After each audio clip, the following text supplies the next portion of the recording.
Hey everybody, I want to welcome you to the May Plane Talk, and I want to welcome you guys back, and I want to thank you guys for being part of Grays Golf. And we're actually doing this one today. We're recording this kind of a few minutes before we put it on the air. We're recording this out here at our Infinity course, and I'll talk about this in a few minutes in the continuation of our 25th anniversary special. I thought it'd be appropriate to talk about the course we built and so on a little bit. That's more of our history here. But before I get into that, and tonight's going to be more Q&A, but it's going to be a little bit more about on-course Q&A tonight, and but maybe a little bit of a mental game Q&A and things like that. We're going to get more into those kind of questions than this. We always get when we get asked for questions, we always get questions about what you're thinking about on the golf course, you know, how high to tee the ball up, things like that. And you can do them in a studio, but nothing beats getting on the golf course and doing them out here. So I want to be able to do a lot of that today on this golf course while we answer your Q&As, that real life getting on the golf course type deal. Okay.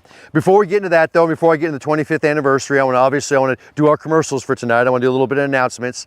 And first announcements is about the Epic clubs. I want you guys to know about the Elite clubs.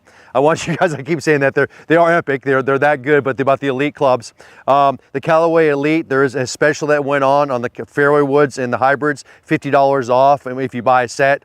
And you know, I know a lot of you guys are still looking at that and getting those custom fit. I want you guys to remember one thing, and this is the biggest thing about getting custom fit clubs, okay? The biggest things they do for you, the three biggest things, and I want to reinforce this because people are always asking me, should I get them custom fit, should I not? Is it that important, is that not? I just want to tell you guys this right here, and it's going to answer a lot of questions too. Here's the three biggest things about custom fit clubs. Number one is they are built 100% to protect the body. Okay, if you have a club that isn't built to you, it's not going to protect the body. If you're digging the heel in, you're digging the toe in, the shaft flex doesn't fit, the grip size doesn't fit, it's not protecting the body. And guys, we want to have a lot of longevity of golf. We want to be playing golf for another 10, 15, 20, 30, for some of you guys 40 or 50 years, okay?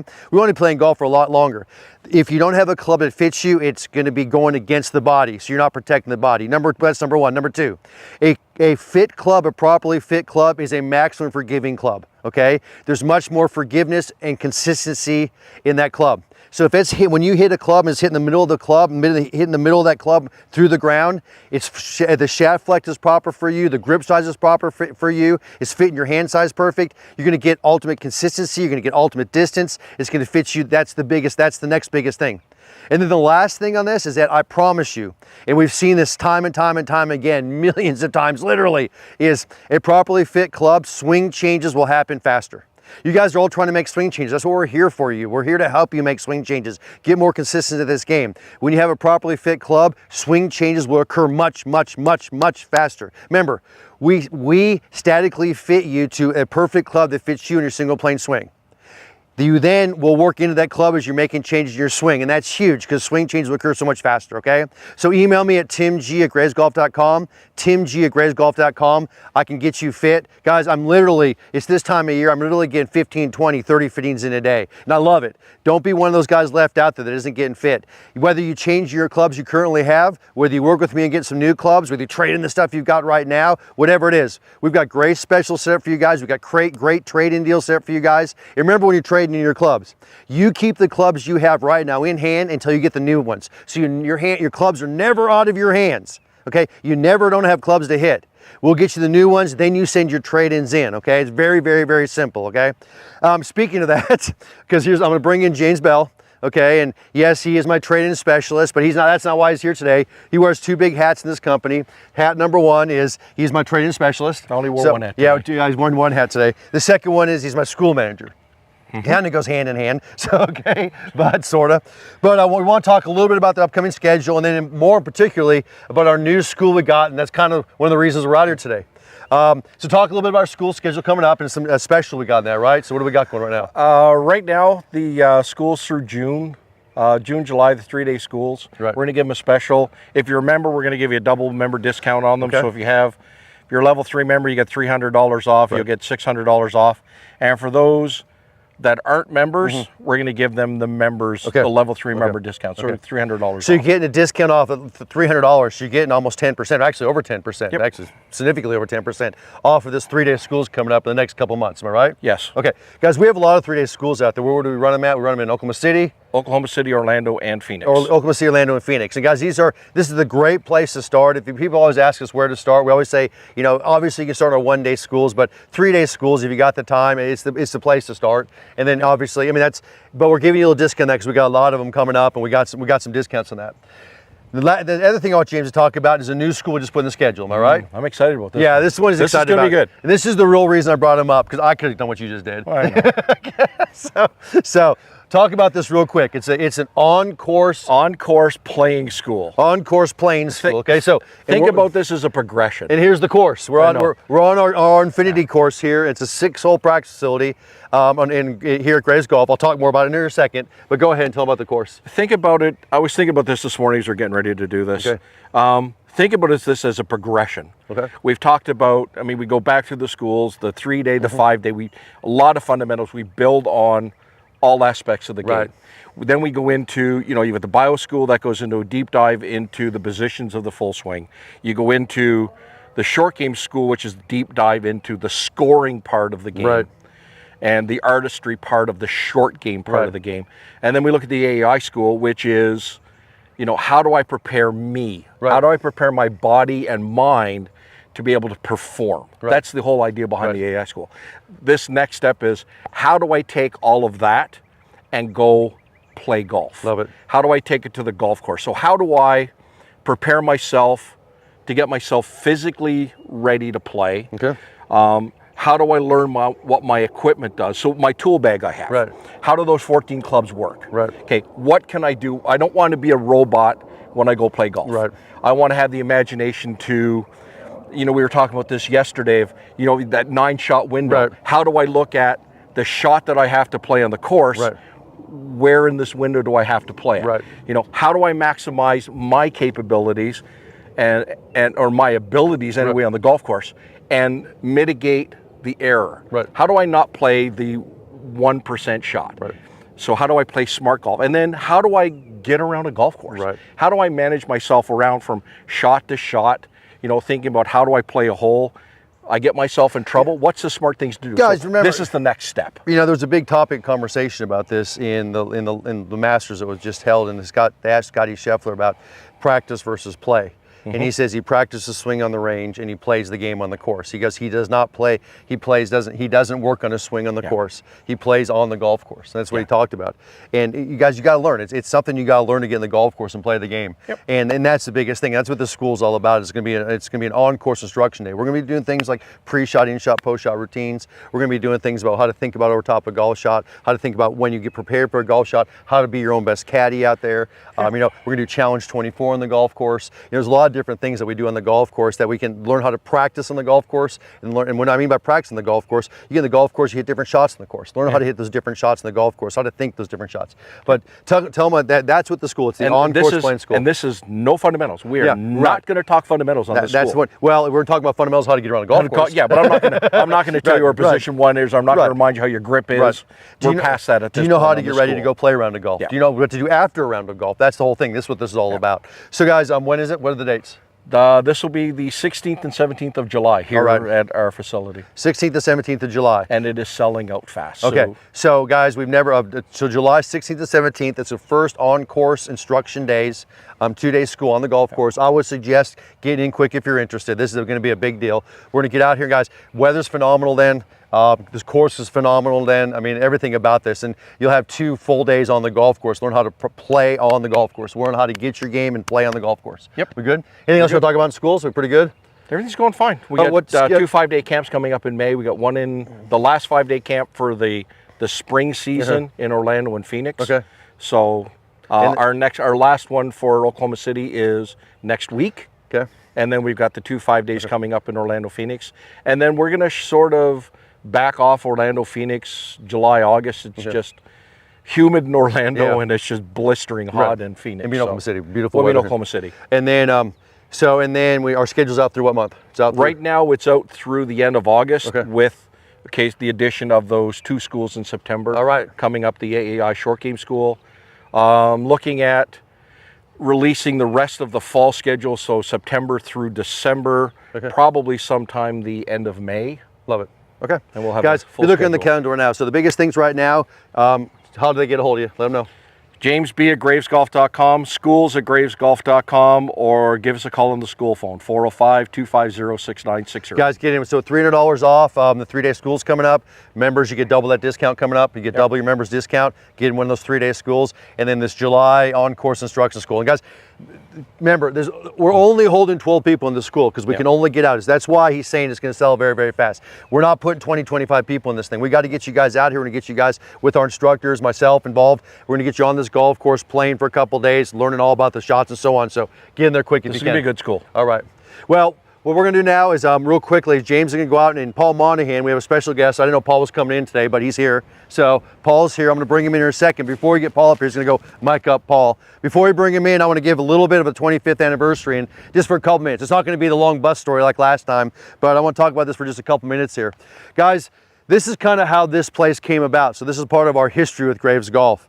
You know, Todd and I, we talked about forming this company back in the early 2000s.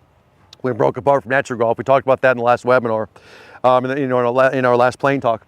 And shortly thereafter, we were looking for a place, kind of a home base in Oklahoma. And everybody asked us why we're in Oklahoma and what. Well, first of all, we grew up here, but the beauty of Oklahoma is it's right in the middle of the United States. So just think about it right now. If we were on the East Coast, we're trying to do West Coast or Phoenix schools. I mean, there's just no way. It would take us days to get out there, hours to get out there, and so on. In the middle of the United States, Oklahoma, we can kind of go anywhere from here. Just in a few hours. Especially in plane flights now, we can kind of get anywhere and do school. So we kept our home base in Oklahoma, which was the beauty of what we did here. But back to the story. In the early 2000s, we were traveling all over the country, and we went and we had a place here in Oklahoma called Traditions. And Traditions Golf Course is where we actually started our schools here in Oklahoma. It was a pretty nice facility down here in South Edmond. And back in about 2005, 2006, Traditions Golf Course was going to basically close. It was a smaller golf course. They're going to start putting houses on it, okay? And so they came to us and said, we're probably not going to be here the next year or two. So I started looking around for a different facility. And at that same time, I came up to Edmond and started to practice at a place called Coffee Creek Golf Course. In Coffee Creek Golf Course, a very close friend of mine, Scott Schmelzer, a PGA pro, and Andy McCormick, who owned this golf course, I came up here and started practicing as a PGA pro in the events I was still playing in. Okay, and I contacted him when we knew Traditions was going to close, and we said, would you be interested in us coming up here and paying and doing golf schools in your range, paying for range spots, doing having our facility out there and so on. And they agreed upon that. They thought that they loved the idea and so on. So we came out to Coffee Creek Golf Course back in about 2006 in that area.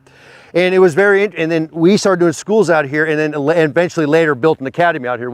I'll talk about it in the future, but. Long story made short here, 7 years ago, this facility at Coffee Creek closed. They basically, like a lot of golf courses, they funded the golf course by selling the lots and the homes around the golf courses. Guys, it's very expensive to run a golf course. And most golf courses that are built, as you guys probably know, they will sell off the lots around the golf course, and that's what supports the golf course, because it's all one big piece of property.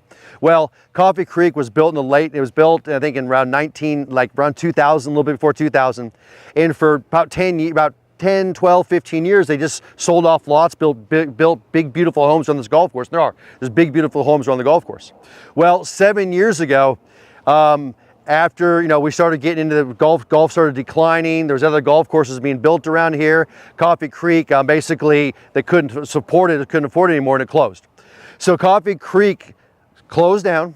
There was 160 acres of golf course here that closed, and shortly after it closed, it was bought by a gentleman who was going to come in and just put homes and apartments and basically and different things and commercial property on this entire facility here.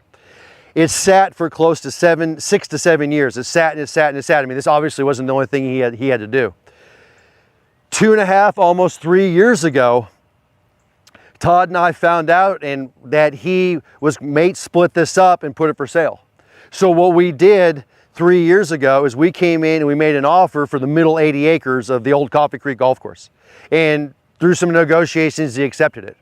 And so we bought the middle 80 acres. And what we did on this is we built a 6-hole practice facility and our driving range and our academy, maintenance barn, and so on. We put that in this facility. So now, and we started that was a little over 3 years ago. We've started this project. middle of last year, we were able to open up the golf course. And so now we have what's called the Infinity Golf Course, which is a 6-hole, unbelievable practice facility. You know, 1 par 5, 2 par 3s, a short par 3 that we're standing on here. This is kind of our postcard hole here. A 230-yard par 3. Like, I mean, it's a long par 3, and then 3 par 4s out here. And guys, this is the beauty of this. Is this a place our students, people that are single playing golfers, we do have members out here. It's a private membership facility. This is a place you can come out here and just practice. So there's no tee times out here. We don't start like a normal golf course. You can come out here and jump on this hole, drop 10 golf balls, just hit shots at this green, or go work around that green for an hour, or hit bunker shots all day. You can do that in every hole out here. That's what this facility is all about. It's a 6-hole, unbelievable practice facility. So now Todd and I, we're lucky enough, we're able to buy this piece of property and start developing it. We've got an amazing range, almost 150-yard wide tee deck. It's 300 yards deep. We have an amazing practice. We got a full chipping and pitching green. We got a full putting green. We've got a 5,000 square foot academy, indoor outdoor facilities, and we've got this beautiful 6-hole golf course out here that we can practice on. You guys can practice on. So I know that was a quick story, but that's part of Graves Golf's 25th anniversary. That's kind of our history here of what we've done at Graves Golf, and we welcome you guys. Anytime you want to come into schools or come see us individually, or you want to come in here and spend some time out here, you guys are more welcome to come in here and come out to our facility and practice. I know we've already had numerous schools out here, and the students absolutely love. They'll spend a day with it at school, and they'll come out here at night, or come out here early in the morning, or come an extra day early, come a day late, and come and spend their time in this golf course. It's absolutely amazing. It's a beautiful, beautiful, beautiful facility. But that's part of our history. That's part of the 25th anniversary celebration, and I'm sure that guys will throw in some pictures while I'm talking about this, some pictures of this facility out here, but it's wonderful. It's great. So guys, I want to thank you guys for being part of our 25th anniversary. And like I said, we'll keep giving you guys more and more stories about this as we're going through these plane talks and these webinars. We'll go through this, but we've got a lot of history, but that's, from the bus, the last one I talked about, to this golf course. We've got some big history, some small history with Graves Golf, but we love sharing that with you guys. Now, while I have him here, and I'm going to bring him in, okay? I'm going to bring in Paul Monahan because he's here. Believe it or not, Paul came in town. He came in from Cleveland, from Ohio. Am I right? Absolutely. I don't know where you were next. I never know where he is. Came in this morning. All right. Actually, he's going to go see James Bell and then do some work with us here. Yep. And then probably he's got some clients here. You're going to go see us this afternoon, I'm sure. Yep. Am I right? Okay. Absolutely. Yeah. So, yeah. Yep. And I never know when he's coming in, but we'll shoot a podcast later today, I'm sure, right? Absolutely. Yeah. Okay. Yeah. But while he's here, I actually didn't know he was coming in until earlier this morning. So I'm going to grab him. I try and come in under the radar. Yeah. You do a good job of it. All right. So this is our plane talk. This is our May plane talk. Yeah. Okay. And this is a Q&A, but I wanted to pull you up here because I got a couple questions for you. So I mean, all right. and trust me, these aren't preloaded questions. I literally, you just drove up in a car 1 minute ago, didn't you? Okay. Yeah. Okay. Let's see how I do here. So here we go. So here's the first question. And we're on the golf course. We're talking about playing and getting on the golf course, Yeah. and in the playing mode and so on. And you sent out some great emails, and I sent some of them out to everybody that was out there, Yeah. about the Masters, about Rory and the Masters. I mean, that was just last week or a week and a half ago. Yeah. Okay. Yeah. Just a while. Okay. Just a week ago. Okay. Yeah. And we were talking about Rory, and you sent out one, and I want you to describe this a little bit. Then we're going to get a little bit in depth. You talked about Rory was going into that last round. Okay, and he's paired with Bryson. Yeah. We all know what happened, okay? We do. We all know what happened, okay? But you put out that email and you said Rory's going to be successful if he does this, okay? And I want you to talk about that for a couple minutes. Sure. And then let's talk about what happened. And then Rory's coach, he's working with Bob Rotella. He was working with Bob Rotella, Yep, right? he was, yeah, Dr. Bob. Dr. Bob. Yep. And Dr. Bob made some comments about it, and I'm going to bring those up to you too. We're going to talk about this for a few minutes, okay? Okay, love Guys, it. this is Mental great. Game. Yeah, I mean, if you don't know Paul Monahan, this is Paul Monahan, Graves Golf Mental Game Coach. We do our mental game, our AAI schools together. We love them. Yeah. They're amazing. We've done a lot of them. We have. We've done a lot of them. In fact, some of our schools occur right here. Am I right? On this We've had tee. over 100 people come through those schools. Yeah, over 100 since we people. started in 2019. Yeah, they're amazing. And part of our school sits on this tee box, Yeah. which is just amazing. But Yeah. so talk about that a little bit. Talk about how, because this is the great mental game stuff. So our students are sitting at home right now, Yeah. and they're going to go out and play a round of golf, okay? And maybe it's in a competition, maybe it's not. But they're out there, and and obviously Rory was in the most nervous situation he could be in. I mean, sure. he was a lifelong goal. I mean, the whole world's eyes were on him. 100%. Okay, it's the LIV versus the PGA. I mean, it was everything. I mean, it could not have been Yeah, this almost scenario. forgot about that. Yeah, Was that was an element too. Yeah. Well, I mean, Bryson's kind of the face of the LIV, and That's right. Rory's definitely the face of the PGA. Yeah, so you have all this stuff together, and they're throwing it on Rory and going, Here we go. Yeah. So what were you talking about? What Rory should Rory have done? Okay, so one of the things that was going on during Masters Week is I was having this conversation with a very small group, a group that had just come through the AAI school. And one of the things I love to do is, and I think it's super important, is in the days and weeks following that is really lean in with this group and help them as they explore some of the big key concepts. And two of the big concepts that we talk about in the AEI school are fear and frustration and how you deal with both. Right. And so I had sent a note out to the group on either Friday or Saturday morning. I think it was Saturday morning. Saturday morning, yep. And I was saying, hey, I'm going to be watching for a few different things.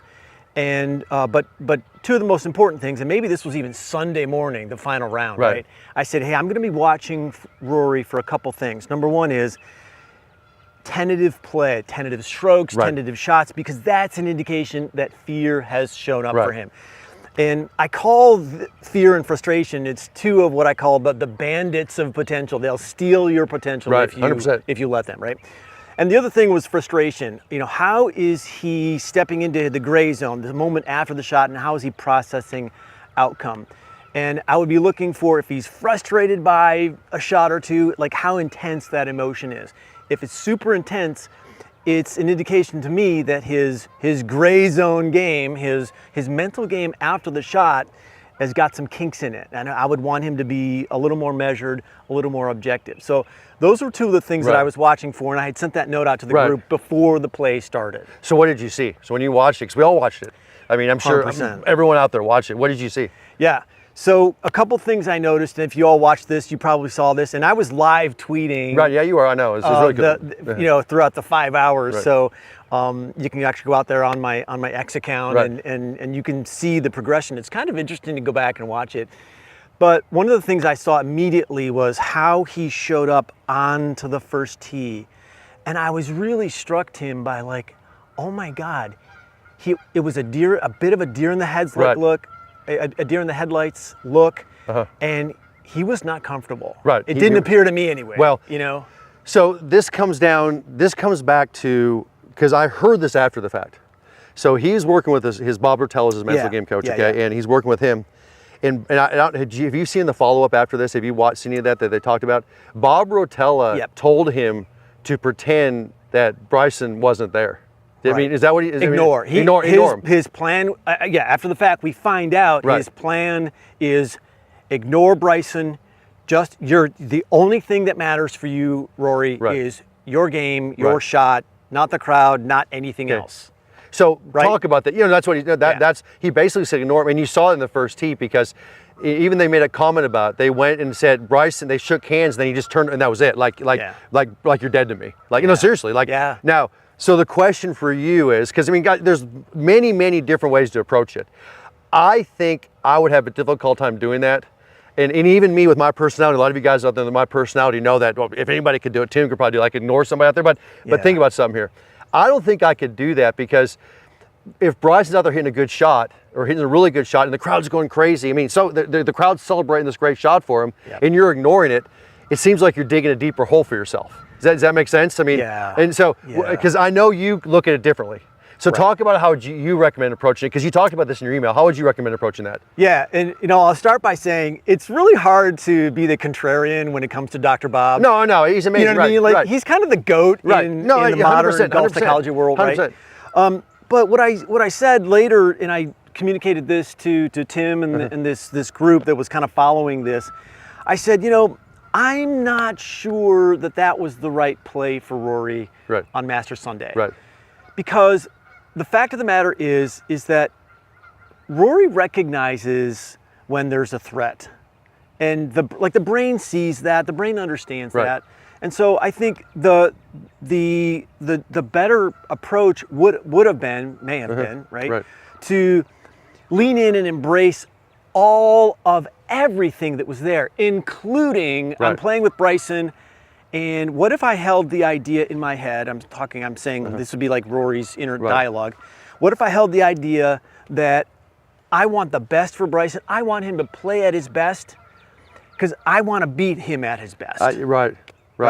I mean, there's an element to that, because here's what happens is if I go in as the ultimate fighter instead of the passionate player, and that was the two. Right. That was the distinction I was trying to draw in that communication after the fact is, all right, you got ultimate fighter, everything is a fight, and I'm gonna, you know, blah, blah. So the instant Rory hits a great shot, then the fear comes in, and the fight comes in, and it just becomes a grind. Right. And I think part of that grind, it wears you down. You can only do that for so long. I think we saw that late in the round with Rory. Well, I tell you what, that's the one thing I saw, and it was very interesting. And I don't know if you, and I haven't talked to you about this part of the round, but which is very interesting. This is what Paul and I like to do. I mean, think about it. You guys may be out there watching golf shots or rooting, whatever you're doing. We're talking about the emotions of the players during the round, the way they're acting during the round, the way they're interacting with their caddies, the way they're interacting with the crowd, the way they're interacting with the players they're playing with. Because this is real life. This is on the golf course. There's no difference. I mean, you guys think right now that this is so much difference. Oh, that's Rory versus Bryson. This is you playing in your group, your Sunday group, when you got two guys drinking beer in that group on Saturday or Sunday, and they're getting rowdy, and you're having to deal with them on the golf course, or that group ahead of you is slower, the group ahead of you is pushing you, and all of a sudden you're having to deal with these groups out there. Am I right? Absolutely. It's exactly the same thing. Same thing. I mean, it's your mind, it's your mental game. But I saw this at the end. This was, and I'm going to see if you saw this too, because this was very interesting to me.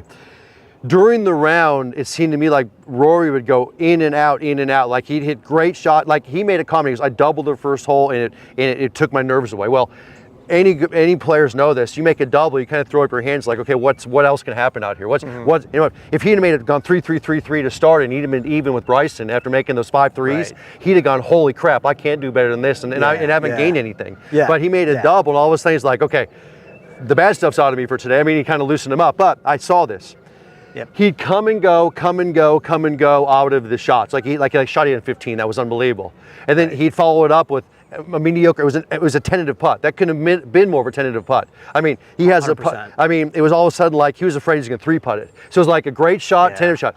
But I saw this when he played in there with Bryson. It was like a fight. Like I'm going to ignore him. When he got in the playoff and he got in the playoff with Justin, he immediately relaxed. Did you notice that?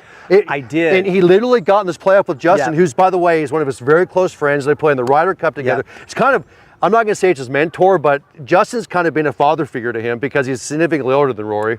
And he's done this. And I mean, and all of a sudden he gets this thing with him. It's like, I'm not going to say he didn't want to beat him, but it was like he just relaxed and you just saw, he just went, perfect shot, done. Okay. It was just like, did you see that? 100%. And here's my theory on that. Okay. So, couldn't have been a better contestant for Rory in that moment to go into a playoff. Why? Because he has a history of beating Justin Rose. He does, and Justin doesn't make him nervous. I mean, Justin doesn't make him nervous. In fact, Justin's the guy that they travel with, goes to dinner with. These guys go work out. They're buddies. Yeah, teammate on the Ryder Cup. Yeah, no, they're buddies. All this stuff. They're buddies. Yeah. In fact, those two guys have gone to war for each other.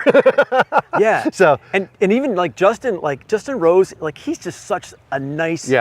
He's just such a nice chap, as you know. They might say, right? Like, I think that Justin even goes out of his way a little bit in that moment to make it more comfortable. I think 100%. Rory. It's sort of a weird dynamic. Like if you look really close, I think it was because I'm not going to say father figure, but older figure, taking care of this kid. I mean, I mean, Rory McIlroy is the Tiger Woods of the UK. I mean, of over in New England, Ireland, Ireland. I mean, over in Ireland, and Justin Rose sees this. And but you saw that. You see the same thing. Absolutely. He got in that tee in that playoff, and it was like, okay, it was like those nerves they were there, but they were like, well, yeah, and he talk about, you know, he hits a clutch drive on 18 in regulation. Unbelievable, right? He bombs it 40 yards past Justin Rose in the playoff. Like that was clutch. But she saw that he had the exact same wedge in the 72nd hole in the playoff hole, and he could not have hit a worse wedge shot in the 72nd hole, in the nerves, and then and then he goes in there, he misses the putt to win the tournament, and then he gets in the playoff against Justin, that relaxation hits, and all of a sudden, perfect drive, couldn't have been a perfect wedge, make the putt, done. Okay, so why do you think he misses the wedge in regulation? I think because he saw everything on that one shot. I think I think the entire world, here's the deal, he got over the shot and realized, hit the green 2-putt, it's mine, I'm done, game over. And all of a sudden, everything in his head is, I've now got the Grand Slam. I've got the major I've always wanted. I've everything, the monkey's off my back. The whole world, his entire life went onto that shot. Okay, so do you think he loses a little bit of focus? 100%. Then? Okay, I'm not going to say he lost. I'm not going to say, I think it's beyond lose focus. I think it's that step of, he put so much pressure on himself there that even guys on that level, he just couldn't perform under that much pressure. Because, I mean, he hit a wedge shot that 90% of us and everybody at home hits the green from there. I mean, it's well, okay, so you think that was, he was feeling the pressure in that wedge shot? I think it was a pressure that he's never dealt with before in his life. Yeah. Okay. And that the whole world. I mean, he looked at the whole world and topped him on that. Gotcha. So yeah. I know. How can we know for sure? Well, but that's why it's so much different in playoff, because Justin had already hit his shot up there. Rory knew he was 10, 15 feet from the hole. He gets up over his. He's like, nothing to lose. I mean, I make birdie or I'm basically done. Yeah, and what I wondered too is, and this might be exactly the same thing. Mm-hmm. This is why these conversations are so much fun, right?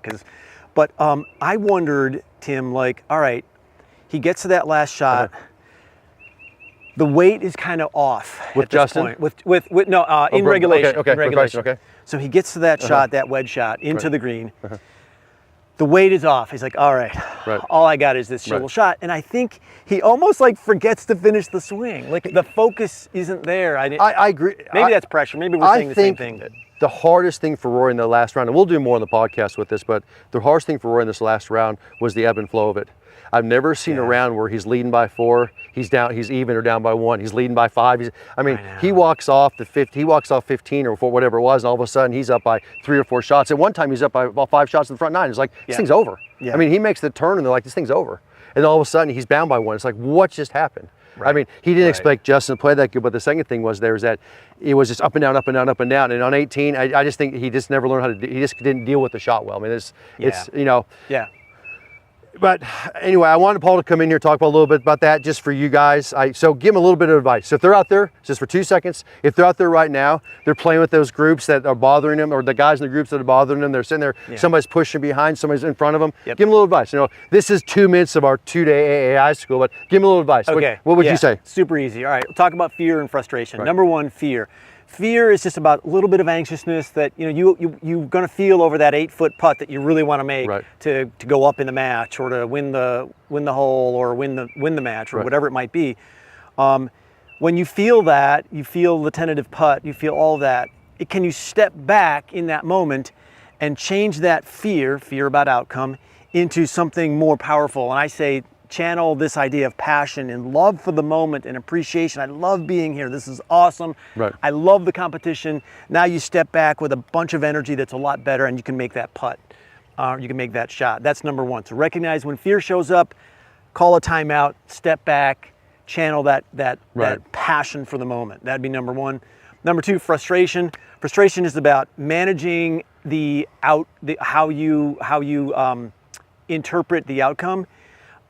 If there's too much frustration, the game goes sideways. So we want to manage that. We want to be as objective as we can, and see if you can see every single shot as feedback, not failure, and celebrate and emotionalize the functional shots. Those would be the 2 big ones. Fear and frustration. See if you can watch when they show up, and then just tiny little tweaks, and you'd be surprised at how it changes your game and your experiences on the course. I'm gonna throw the plug in. So come spend a couple days with us. Come to AAI school, mental game school. I mean, we do these. I think we got one cup in June, the one in September. We do them every few months. We're trying to get Paul in town when he's here. I never know when he's going to be here. Yeah, but trying to get him in town to schedule. He's a really busy guy. But anyway, thanks for your time, bud. Yeah. So thanks for your time, and try to come to one of our AAI schools and see this guy. I learned so much from him when I do these schools. It's one of my most favorite schools, because I get to take as many notes as you guys when I'm listening to this guy talk and doing all this. But appreciate it, bud. Yeah, come on out. Thanks. All right, guys. Well, I want to get into. We're gonna take a quick break here, then I'm going to get into. I'm doing the Q&A for tonight, and we'll get into some questions about just the swing itself and so on. All right, let's get into some Q&A tonight. I mean, I loved having Paul out here. I kind of was a surprise for me. I didn't know he was going to be in town today, so I wanted to get out here and talk to you guys a little bit. That's amazing stuff. But I'm gonna get some questions, some really good questions, you guys. And this is a lot about questions about on the course and so on. But the first question is talking about practice versus training. It's kind of been a topic that's been brought up lately. And I'm gonna hype this up and put a little teaser on this. We just did a podcast with Ralph Rabigo, one of our master instructors, who's a 40-year coach for 40-year training. And we had a little expose in there about practice versus training. And I want to bring this up real quick because people always ask me, well, what's the difference? Is there a difference? Guys, practice is when we're out here working on fundamentals. Practice is when we're out here working on positions. Practice, there's no real time frame for practice. Understand that. And I love when, and you guys can listen to this podcast coming up, but when Ralph said practice is like a high school practice, like a guy misses practice because he's got a doctor's appointment, or a guy misses a practice because he's got too much homework, or a guy misses practice today because he looks outside and it's raining outside and he doesn't want to go spend time in the rain. That's practice, okay? Training is when you truly set up for something that's coming up. I know you hear Olympic athletes train, okay? You don't hear Olympic athletes practice. Okay, well, all of a sudden, what's the difference? The difference is the fact that there's a set defined goal. What are they training for? There's something coming up they're training for. And I want you guys to understand that. So if you guys are out there playing in men's leagues, you're out there playing in ladies' leagues, you got things coming up, we're not just practicing to get better, we're training to get better, okay? And I'm gonna strongly suggest that you guys start working with our coaches and start saying, okay, and start coming up with these goals. Start saying, okay, I have this men's league group that I play in and I wanna get better as I'm playing this men's league, or I have a club championship coming up, or I have a scramble coming up here and I really wanna play well in that. Okay, well, when you have goals that we're gonna reach, that's when we start training to reach those goals. Okay, we start monitoring, we start looking at stats, we start seeing what our weaknesses and our strengths are. That's all about training, okay? But I'm just gonna hype this real quick. Listen to the podcast that we just did with Ralph. It's gonna be out here shortly. It's some great talk about practice versus training, but I want you guys to understand that. So when you hear us practice, that's what we're talking when we say practice. We're talking about training. We're talking about a very defined goal. You're gonna set up for a goal to do something by a certain date, okay? And that's more about training. Okay, now that's the question we always get on that. Okay, here's the next question, okay? Why can't I take my game from the range to the course? Okay, well, here's the deal. And we just saw this, it just came up and it was during the same thing with the Masters week. They had Scotty Scheffler. And Scotty Scheffler said, I practice my swing on the range, okay? And then I take my game to the course, okay? Guys, when you come out in the golf course, you've got what you've got. You take the fundamentals you've been working on, the swing you've been working on, you take that and you bring it to the golf course. And when we get out in the golf course, we are not thinking fundamentals in the golf course, okay? We are thinking about playing the game. How do I want this ball to work? Do I want to hit it high? Do I want it low? What side of the green do I want to hit this on? How fast is this green? Do I tee this thing up? Do I tee this thing low? How do I, my pre-shot, in-shot, post-shot routines, okay? And so I'm gonna tell you guys right now, if you don't play a lot of golf, okay, and this is usually a question people don't play a lot of golf. You practice more than you play, okay? Just like I said, you practice more than you play. If you do this, then I'm gonna tell you guys right now, you need to get in that range and you need to practice on that range like you're playing the golf course. So one thing I would do, I would work on a pre-shot, in-shot, post-shot routine. Get on that range and work on your pre-shot routine. Work on your in-shot routine, work on your post-shot routine. On that range, start changing clubs a lot. Okay, start sitting there and saying, okay, don't just hit driver for an hour or a half hour, 6 iron. Start changing clubs a lot in that range. What else you do in the range? Pick targets in the range. Pick 2 targets in the fairway, try to hit between those 2 targets. Pretend it's a fairway. Have a goal.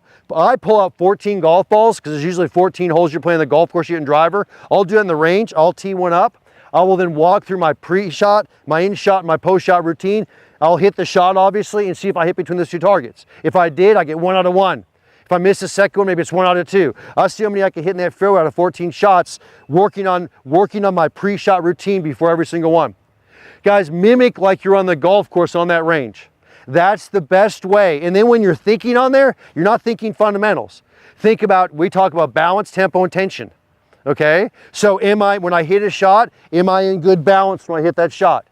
Tempo. Most time we get nervous. Try to slow it down a little bit or keep a good tempo for you. Tension. Think about am I gripping that grip too tight? Am my knees locked during the shot? Think about trying to release the tension in the body and taking a swing. Okay, so balance, tempo, and tension. Guys, that's not fundamentals. That's not saying, am I hitting position 1, am I hitting position 2? Is my elbow in the right spot? That's not what it's about. So when you're on that range practicing, getting ready to go to the golf course or practicing, trying to take it from the range to the course, change clubs often, work on targets out there, work on different ball flights, think about balance, tempo, and tension. Because when we get in the golf course, that's what we're worrying about, balance, tempo, and tension, okay? Keeping us what? Keeping us relaxed, keeping us in good balance when we're out there, okay? Because guys, balance is not fundamentals. Balance is staying in a good balance throughout the golf swing. And never forget this. You can have the best fundamentals in the world, the best. You can have the best fundamentals in the world. If you have poor balance, poor tempo, or too much tension, you won't take it to the golf course. You can have average to poor fundamentals. Let's be honest. You can average to poor fundamentals. And if you have great balance, you minimize the tension, okay, and you have good tempo for yourself, you can take that game to the course. So just please never forget that it's all about in the golf course, balance, tempo, and tension. And you can work on that on the range off of the golf course, okay? Let's go to the next question. All right. The next question, how high should I tee my driver in the wind? Well, let's just talk about tee height and a little bit about tee itself. And this is where we're gonna get a little bit of training tonight, okay? So first of all, I can pull out a driver here. And I'll answer the question just straight out. And then we'll talk about some specifics and just some, actually with the iron, we'll kind of talk more than just the driver. First things first, when you have a driver, okay? And this is all drivers out there, all modern new drivers. We're talking, the big-headed drivers. So I assume every one of you's got a big-headed driver in your bag now, okay? Guys, the hot spot of the drivers is the upper half of the driver. So the hot spot of these drivers is in that upper quadrant. It's not in the middle, it's not in the lower part. You want hitting that upper quadrant, okay? So to hit an effective driver, okay, is you want to tee that ball up where half of the ball, at least half of the ball, is above the top of the driver, okay? So that's the tee height that you want. So I can set this up for an example. So if I set a ball down right here, okay, and I set a driver next to it, okay, I want at least half of that ball over the top of the driver. Now, that being said, that's a general principle. That's good tee height, though, half of the ball above the top of the driver. Now, if you're hitting downwind in a big downwind hole and you want to get a little bit extra height, you want to hold that in the air a little bit, okay, so tee it up a little bit higher, just a little bit. So now we'll go, and I've probably got 3/4 of that ball above the driver, almost the entire ball above the driver. Now let's say I'm hitting one into a 40-mile-an-hour wind or a 30-mile-an-hour wind, or we're in a really heavy wind, we're hitting into a wind. You can tee it a little bit lower, okay? So now I tee it a little bit lower. I've got just a little bit of that ball above the top of the driver. But you never want to go lower than that. If you start getting where you're hitting this ball in the bottom part of the driver, you're going to lose significant distance. You're going to put the wrong spin in the golf ball. You're going to loosen spin in the golf ball. You're going to have issues. So in general concept is half of that golf ball above the top of the driver. Okay, now let's go into irons. Okay, and let's talk irons. And I'm going to give you guys a couple drills here. So this is almost a topic of conversation for tonight. Here's number one. So they always ask me, when do I tee up an iron? When do I not tee up an iron, especially in par threes and so on? Here's number one. If you don't make a divot or you make minimal divot, so this is general principle. So when you swing the club, you bruise the grass, you're not having to put sand in your divot or put the divot back down, okay? So if you make minimal divot or you make no divot, you tee up the iron every time you can.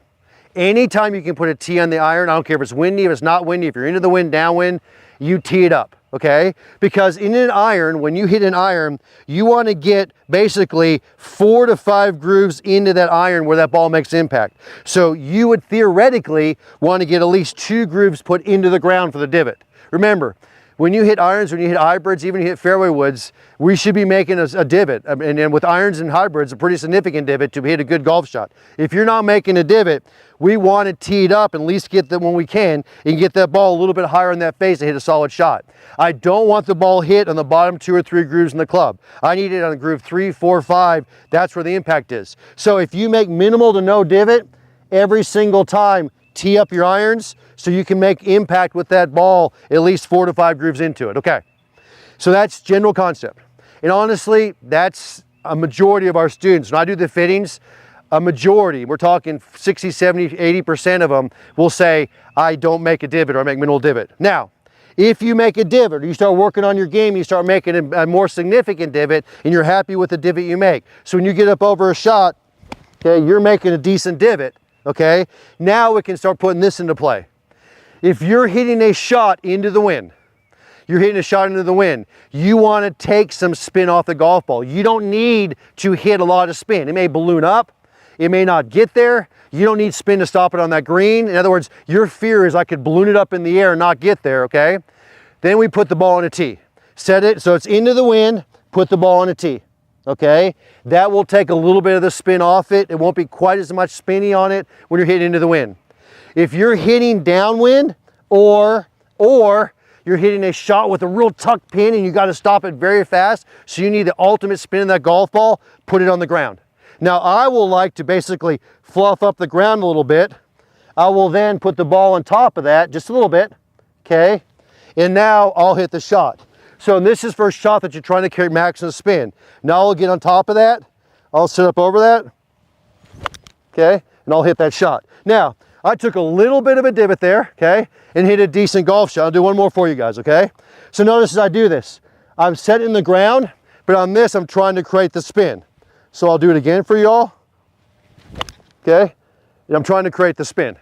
So a ball that's set on the ground will create spin. A ball that is set above the ground will have minimal spin. You put it on a tee, you'll have minimal spin, okay? But that's okay. Remember, so the rule of thumb is if you're playing the game, you make no divot, tee it up every time you can with an iron, every time. If you make a divot, set up over it, when the ball's on the ground, it'll create more spin. When the ball is downwind, okay, and we want to create more spin, put it on the ground. When you don't want spin, let's say you're going into the wind, put it on a tee. That's the best thing you can do. Now, I'm going to talk here for a couple more minutes about tees themselves. And this is kind of a topic of conversation for tonight. The last school we had at our camp, we started doing what's called a lot more of the tee drills. In fact, this was an alumni camp. And during that alumni camp, we started doing a lot more tee drills, kind of back people off a little bit. And I think they had a wonderful time, number one, they learned a lot. Guys, you can have really good fundamentals, or you can be working on your fundamentals of the swing, which I know all of you are doing. But if you don't know where the bottom of your swing is, we're gonna have problems, okay? So I'm gonna give you a couple drills you can do to try to help you find the bottom of your swing. And let's start one with the driver. Here's the first one I want you guys to do. Take a ball, put it on a driver. Okay, so set up, put it on a driver. Put it in a good ball position. So right now, that position is a decent position, and I got the right height on it, so half the ball is about the top of the driver. Now, here's what I want you to do. Take the ball off of the tee, and that's why you can do this drill inside, you can do it out, you can do it, wherever. Now I want you to make good, smooth swings, and what I want you to do is try to nick the tee. Just touch the tee so you hear the sound, but the tee basically doesn't move or moves very minimal. So I want you to set up, take a swing. Now, I hit the tee, I shot it backwards, okay? So that's a little bit too much. It was a good shot and probably been a good drive, but I'm gonna try this again, okay? So I'm gonna set up, half the ball's above the top of the driver. Now I'm gonna swing. And what I'm gonna do, and I heard that one, I wanna just nick the tee. You guys probably saw that one. I want to just touch the tee. So what I'm doing right now is I'm learning where my swing arc is. You guys can call this the bottom of the swing. This is basically where you're going to be making impact with your driver. Because what happens is too many people, they'll be working on fundamentals or start going through this, and what happens is they hit down on the driver, so you catch the bottom of the tee, or they swing too much up and they catch the top of the golf ball above the equator of the golf ball. So I want you to put the tee in the ground and just swing. And start easy. And just learn your swing arc. And notice, I just barely touched that tee. Do it again. Okay? So, and I would like you, and if you guys ever watch the demos of Mo, he would hit ball after ball after ball, and the tee would just barely move, or you just touch it. It would barely move, you just touch it. Because he knew exactly where the bottom of that swing was. Okay? And do this again. So set up, and just touch the tee. Just nick it. And you can hear it. Okay, just touch the tee. Do it again. Just touch the tee, okay? I know it's hard. You guys can't hear this at home, but there you go. You can maybe heard that one's a little bit more tee. Just touch the bottom, that tee, just nick it. And try to learn where the bottom of the arc is. That's number one. Here's one with the irons, okay? And you guys can do this at home. When we chip, the ball is towards the back of our stance, okay? It's at the back of our stance. So we're gonna sit up in a chipping type motion, we're gonna hit down. Now notice, I drove a tee into the ground and my focus is to break that tee onto the ground, okay? Because here's what happens. So I put a tee, I stick it in the ground, okay? And now my focus is to break this tee onto the ground. Do it again, do it again. Break it out of the ground. Notice I'm bringing it up, break it out of the ground.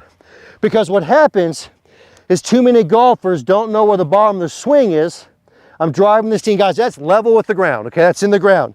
Now I sit up over, I hit behind, okay? I hit behind it, I can't get to the tee. I hit ahead of it, I can't get to the tee. This is teaching you, even in chipping type motion, where the bottom of your swing is. And we set up, and we get the tee out of the ground.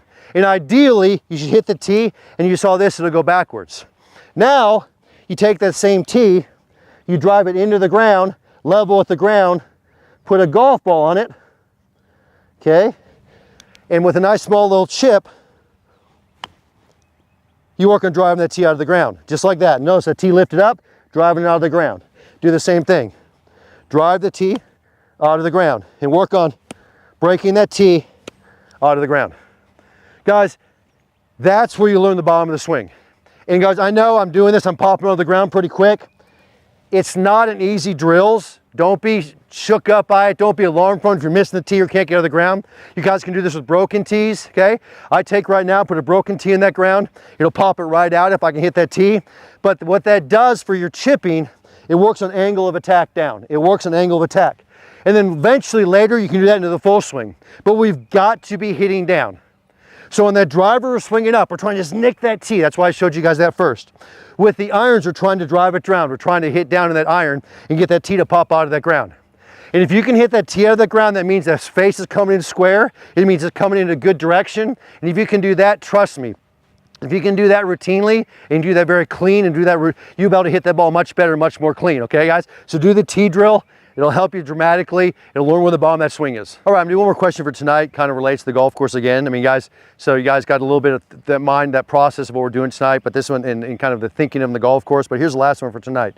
What jewel or thought can you do when everything stops working on the course? Okay, am I gonna say, here's the deal. Number one, very seldom does everything stop working on the golf course.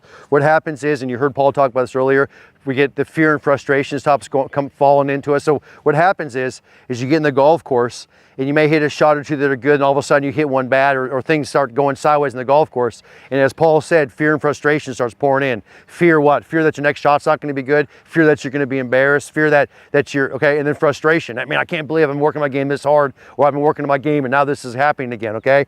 So that's what happens. Well, guys, go back to the same thing I told you. Guys, when you get in the golf course, it's about balance, tempo, and tension. And please remember that, okay? Do I have good balance when I'm out there? And just think about it. No matter what, guys, just make sure when you're hitting golf shots, you have great balance, okay? Remember this and never forget this. Poor fundamentals with great balance will always outweigh great fundamentals with poor balance. Do you understand this? Now, none of you guys are gonna have poor fundamentals. You may have average fundamentals or some you're working on, but guys, if you have poor balance, you can have a Mo Norman golf swing out there, and poor balance is gonna get you, you're not gonna be swinging at it well, okay? That's number one. Number two, tension. You gotta leave me at the tension out there, okay? So relax. You gotta learn to relax out there. Think of things in your mind that relax you in the golf course. Work on breathing techniques. Work out there, get up over a shot and say, okay, this next shot's my best shot of the day, and hit the shot. Celebrate a functional, good golf shot, as Paul said, okay? Tension. Get the tension out of you. So balance and then tempo. Most of the time, when we get in the golf course, if you start getting frustrated, you start getting fear, very few of us will get faster, we'll get slower on the golf course. We get faster, we get nervous, we get antsy. Slow it down. That's why breathing techniques, start working on those, but slow it down in the golf course. Slow it down, okay? Intentionally slow down the backswing. Yeah, it's not gonna, guys, if you slow down the backswing, it's not gonna slow down the through swing, but it'll help you hit your positions better or easier, okay? Without you even knowing it or not even thinking about it. So guys, when you go out there and things are falling apart, get back to having good balance, okay? Alleviate the tension, relax out there, okay? And tempo. For most of us, slow it down, get back in good tempo. Work on those things, work on them a lot, work on them on the range, and then take them to the golf course, and that'll help you get through those tough spots in the golf course, okay? Well, guys, I think this probably wraps it up for tonight. I think that probably goes to the questions we have. I want to thank you guys for joining us tonight. And guys, it's fun getting on the golf course. We love coming out here with you guys. We'll keep talking these 25th anniversary things. Guys, if you're looking at schools, if you're looking at clubs, or any of our specials, you can always email me at timg@gravesgolf.com, timg@gravesgolf.com, or you can give us a holler anytime. I'll direct you to the right person. I'll take care of you myself. Guys, don't hesitate to be with us. We're having a lot of great schools out here. Come join us in Oklahoma City for some of our fun events here and come out on this great, wonderful golf course of ours. But guys, thanks for joining us tonight. Well, guys, we'll see you soon.